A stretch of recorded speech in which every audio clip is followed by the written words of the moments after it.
Kasi for more than 5 years ng pakikipagsapalaran at pakikisalamuha dito sa bansang Poland, ay meron pa ring mga kababayan syempre ang hindi pa rin aware hanggang sa ngayon.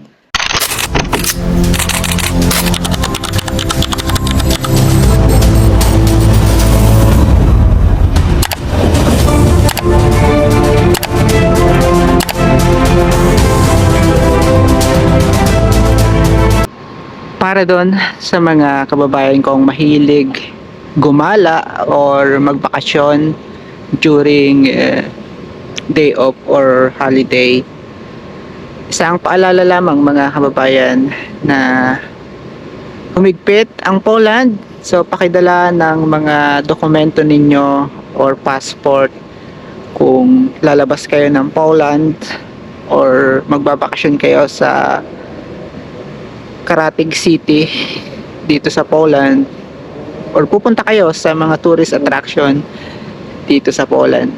Baka mapagkamalan kayo ng police immigration, 'di ba? Mahilig silang mag-check sa mga panahong ito, mga kababayan, kasi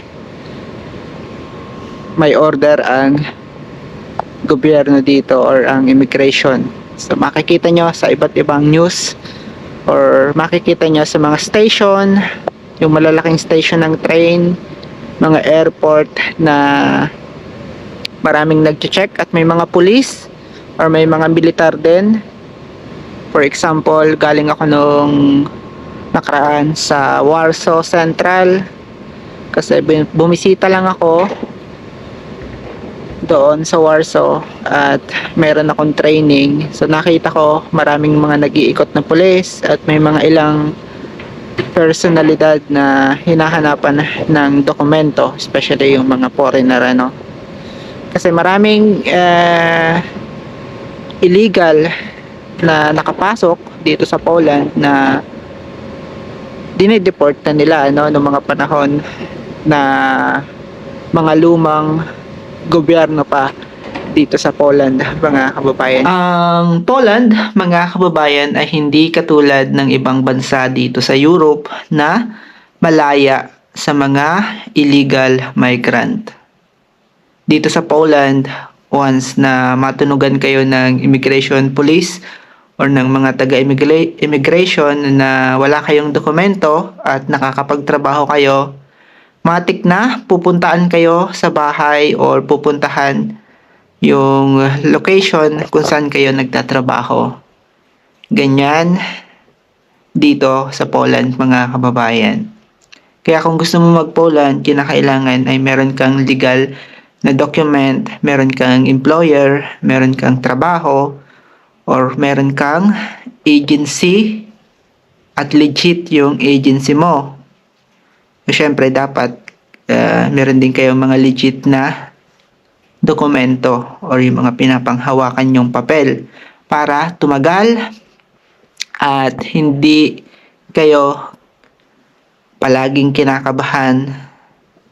Napakasarap kasi sa pakiramdam na meron kayong dokumento, na malaya kayong nakakapaglakad sa street, malaya kayong nakakapag-travel dito sa Schengen country, at malaya ninyong magagawa yung mga bagay na gusto ninyong gawin habang nakikipagsapalaran kayo dito sa bansang Poland.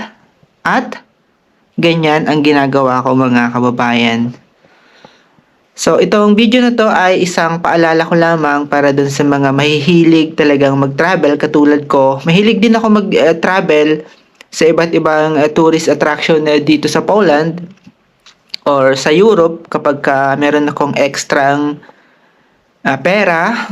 So nakakapag-travel ako papunta ng ibang bansa dito sa Europe kasi yan naman talaga yung pangarap ko nung nasa Pilipinas pa lang ako, mga kababayan. Siyempre, yung puhunan at pagtsatsaga natin ng mga panahon na nangangarap pa lang tayo ay kinakailangan ninyong protektahan. Kasi nga, tayong yung sarili lang natin ang makakapagbigay proteksyon sa mga ginagawa natin dito sa Poland or dito sa Europe. So tayo lang din ang nagbibigay proteksyon sa kung ano mang ginagawa natin dito sa Poland. So isang paalala ko lang to mga kababayan, kasi alam nyo, for more than 5 years dito sa Poland na pakikipagsapalaran ay napakarami ng na-deport, napakarami ng mga kababayan natin ang hindi pa rin aware hanggang sa mga panahong ito. Kasi nga yung iba, galing ng ibang part dito sa ibang part ng bansa dito sa Europe, tapos papasok sila ng Poland, akala nila ganun pa rin yung protocol or yung kalakaran. So hindi po ganon or hindi po pare-pareho ang kalakaran dito sa Europe. Naalala ko pa nung mga panahon na kakadating ko pa lang dito dun sa lugar or dun sa syudad kung saan ako unang nagtrabaho, ay palaging may nagche-check na police. So syempre dala ko lang ay aking passport na meron pang valid na visa. Kaya mas mainam na dalhin ninyo para iwas sa mga kaba. Kung gusto nyong tumagal dito sa Poland, syempre ang una nyong dapat gawin ay sundin yung policy or yung regulation ng batas nila dito pagdating sa ating mga foreign workers. Tatagal kayo dito, may respeto naman sila basta hindi kayo gumagawa ng mga illegal moves or yung mga illegal na gawain dito mga kababayan. At saksi ako dyan for more than 5 years. Alam nyo mga kababayan, sa totoong buhay dito sa Poland ay nagtiyaga talaga ako bago ako nagkaroon ng kaunting kaginhawahan or kaunting ginhawa. So ang tagal ko ring nagtiis, ilang taon din yung pagtitiis ko bago ako nakapag-travel dito sa Europe. Ang unang-una kong napuntahan nung nagkaroon agad ako ng TRC or ng Temporary Residence Card ay ang Sweden. So, napakasarap sa pakiramdam dahil sa pagtitiyaga ko, at least narating ko yung bansa na pinapangarap ko lang nung nag-aaral pa lang ako, at pinapangarap ko pa lang itong bansang Europe. So alam nyo, sa katotohanan talaga, hindi ko naman talaga akalain na makakapunta talaga ako dito sa bansang Poland. Noong mga panahon na nasa Pilipinas ako, ang hangad ko lang ay makapagtrabaho sa Jollibee, sa Chowking, makapagtrabaho sa isang factory. Nung mga high school pa lang ako noon, yan yung pangarap ko mga kababayan. Then, nung naglakas loob akong magkolehiyo, sinabihan ko ang aking tatay na gusto kong makapagtapos ng college, at ang kursong tinapos ko nga ay ang hospitality management. So sa pag-aaral ko ng kolehiyo mga kababayan, akala ko ay magiging maayos na yung lahat, magiging madali na ang pagtatrabaho sa Pilipinas. So lumuwas ako ng Maynila at nakipagsapalaran nga sa pag-a-apply. Ang dami kong pinasahan ng resume, ang dami kong rejection. Syempre, kapag marami kang in-applyan, so marami ka ring rejection sa buhay. Yan yung una-una mong stress or depressed, yung pag-a-apply ng trabaho kapag nakagraduate ka sa pag-aaral. So lahat ng yan ay naranasan ko mga kababayan. At wala naman akong pinagsisihan sa lahat ng yan. Lahat ng yan ay naging challenge sa aking buhay. Lahat ng yan ay, kumbaga, ay naging lakas ng loob at lakas ng aking paninindigan sa aking sarili na kaya kong gawin yung mga bagay na pinapangarap ko, ano. At biruin nyo, nung nangarap ako mag-abroad, ay pangarap ko lang, pumunta lang ako ng POEA at nagtanong kung paano makapunta dito or paano makapagtrabaho sa Poland kasi nga napanood ko sa TV Patrol na hiring ang Poland. Then sabi sa akin nung babae doon sa POEA, yung teller doon, ay bibigyan kita ng list or yung mga legit na agency. Then yung mga legit na agency na yon na binigay sa akin ng babae ay ginugol ko, hinanap ko, at yung pinakang malapit dun sa pinagtatrabahuhan ko ang nagustuhan ko, ano. So, syempre yung Malate, Manila, yung alam nyo yung Malate, 'di ba? Napakaraming mga agency diyan, pero sa katotohanan napakaraming mga illegal na nag-ooperate diyan, ano. So, sa madaling salita, nakaalis sa kabayan kahit na inabutan ng pandemic yung application ko papunta dito sa Poland.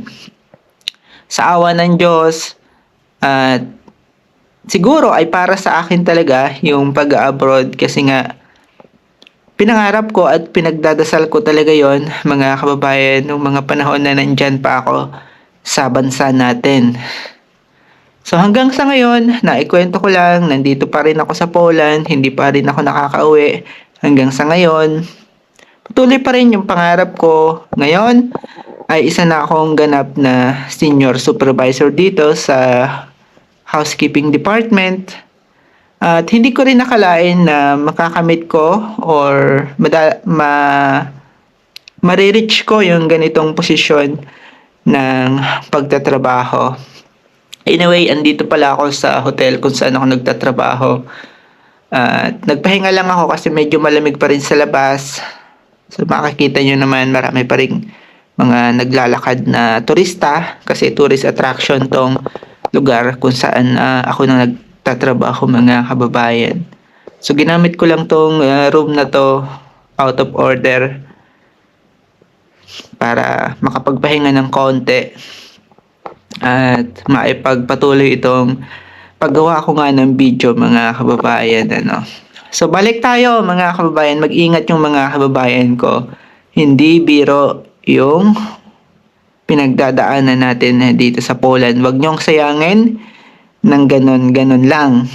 Kung kinakailangan niyong dalhin araw-araw kahit pagbili sa mga shop or pagpunta kayo sa mga mall, ay dalhin ninyo yung mga valid documents ninyo, yung passport. Lagi yan nakalagay sa aking bag, ano. Once na may magtanong sa akin kung meron akong documents or ID, ay binibigay ko yung aking karta pubito dito sa Poland, ano. So anyway, nagpaalala lang ako kasi yung iba ay baka makalimot na naman at magkaroon kayo ng bulilyaso, ano.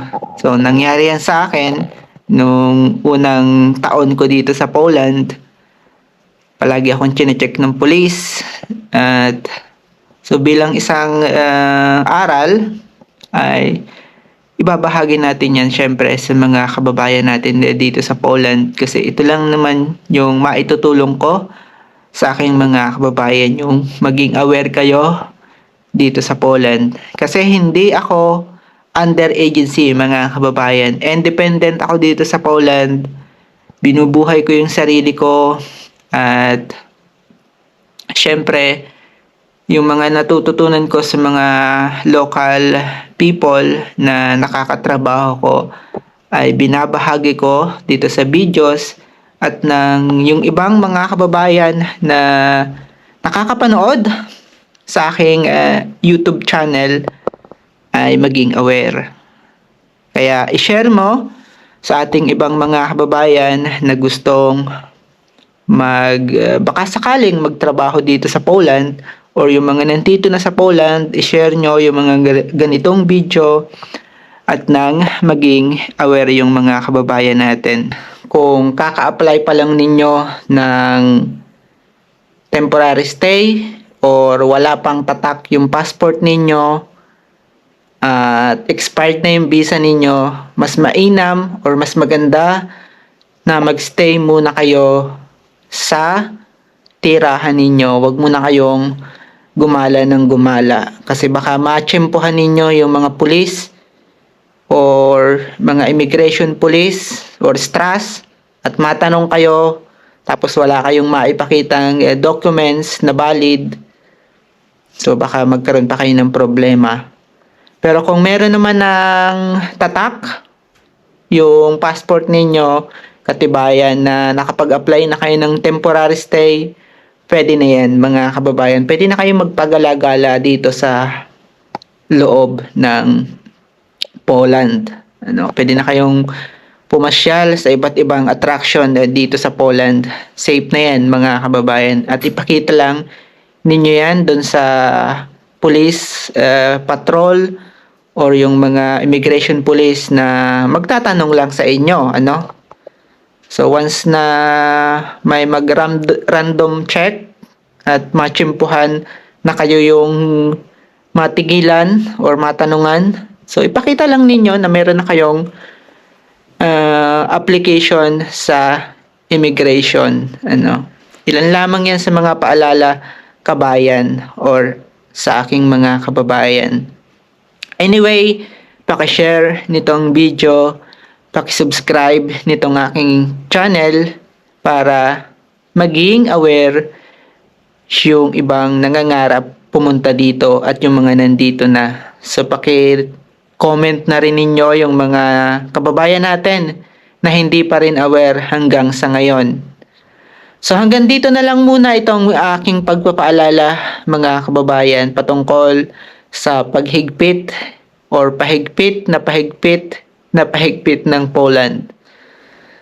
At maganda pa rin naman ang Poland kahit na pahigpit na ng pahigpit at pataas na ng pataas ang qualification, at least feel ko pa rin yung safe dito sa Poland at nag-i-enjoy pa rin ako. Once again, ako si Adrian at ito ang kwentong OFW base sa aking experience dito sa Poland, mga kababayan. And God bless.